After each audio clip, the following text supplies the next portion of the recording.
भोजपुरी के new update के video में आप सभी का बहुत बहुत स्वागत है। दोस्तों आप सभी को बता दें कि खेसारी लाल यादव और उसके साथ प्रियंका सिंह के एक न्यू देवी गीत का टीजर लॉन्च कर दिया गया है, जिस गाने का टाइटल है चलो बुलावा आया है। तो दोस्तों इस गाने को लिखे हैं प्यारे लाल यादव जी और म्यूजिक से सजाए हैं आपके चहेते म्यूजिक डायरेक्टर कृष्णा बेदर्दी जी।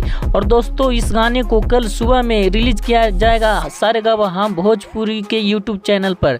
तो दोस्तों आप सभी को बता दें कि खेसारी लाल यादव के साथ अखिलेश कश्यप इस वीडियो में क्या कर रहा है। हालांकि दोस्तों देवी गीत शूटिंग के समय अखिलेश कश्यप खेसारी लाल के साथ के वीडियो वायरल किया गया है। और दोस्तों सभी को एक और अपडेट बता दें कि खेसारी लाल का एक और फिल्म जो है बाप जी वो बिहार के सभी सिनेमा घरों में चल चुका था, बस यूट्यूब चैनल पे नहीं आया था। तो दोस्तों बाप जी फिल्म का भी रिलीज कर दिया गया है world wide record Bhojpuri YouTube channel पर। तो आप सब यूट्यूब पे सर्च करके देख सकते हैं बाप जी खेसारी लाल का फिल्म। और दोस्तों आप सभी को इस वीडियो के माध्यम से जो भी अपडेट अच्छा लगा है तो प्लीज इस चैनल को सब्सक्राइब करें एंड वीडियो को लाइक करें, क्योंकि इस चैनल पे इसी तरह के न्यू अपडेट लाते रहते हैं।